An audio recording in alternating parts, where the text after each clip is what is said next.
the rest of the story. The Titanic was unsinkable, you know. This Titanic was unsinkable, but it sank. 3 days out, it hit an iceberg and sank. It was the most terrible chapter in the history of the sea. But today you're going to learn the rest of the story. There are dives down by the Salford docks where the old salts spend their day between sailings and where they'll swear to this day that the Titanic was doomed before she departed. You see, when the Titanic was pulling away from the dock at Southampton, the vessel moored alongside her snapped her lines, and that vessel, unmanned, tried to follow. A serious collision was narrowly averted. Physicists refused to concede any mystery, but the old salts called it an omen. An omen. As the Titanic pulled out into the harbor and aimed her bow at the sea, there was no cheering, no tooting of ships' whistles, as is customary for the launching. The world's largest was setting out on her maiden voyage in utter silence, because ship's officers explained there'd been a mix-up in the timing of the departure. But ordinary seamen called it an omen.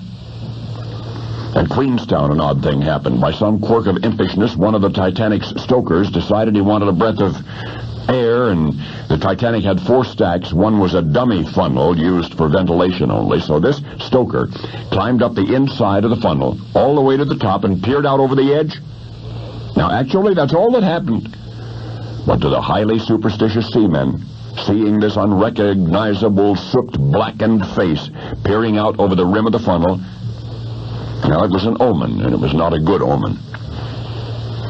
The Titanic was built at the Queen's Island shipyards of Harland and Wolff in Belfast. A Catholic priest was among the visitors who wanted to see the floating palace take shape, and now the priest noticed that the workers had scrawled initials or names or words in chalk on the bulkheads, and on one of the hull plates, on the starboard bow on one of the hull plates, some worker had scrawled with chalk a blasphemous phrase.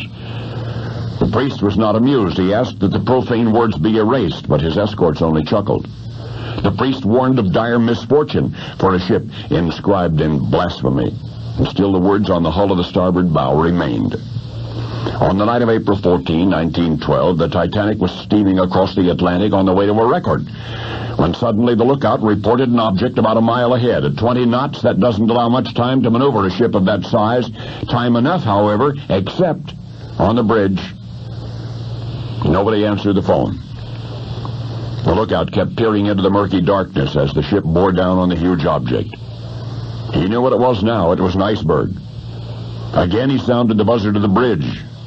This time he kept his finger on it until it was answered. But precious minutes had been lost.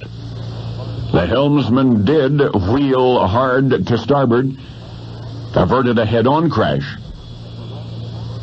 But it was too late to avert a collision. The great ship lurched into the subsurface ice at an angle. Her bottom ripped open, and the water which weighted the Titanic to the bottom came pouring in through the ruptured steel plates. And in the hull on the starboard bow, in one terrifying instant, the blasphemous words had finally been erased. Now you know the rest of the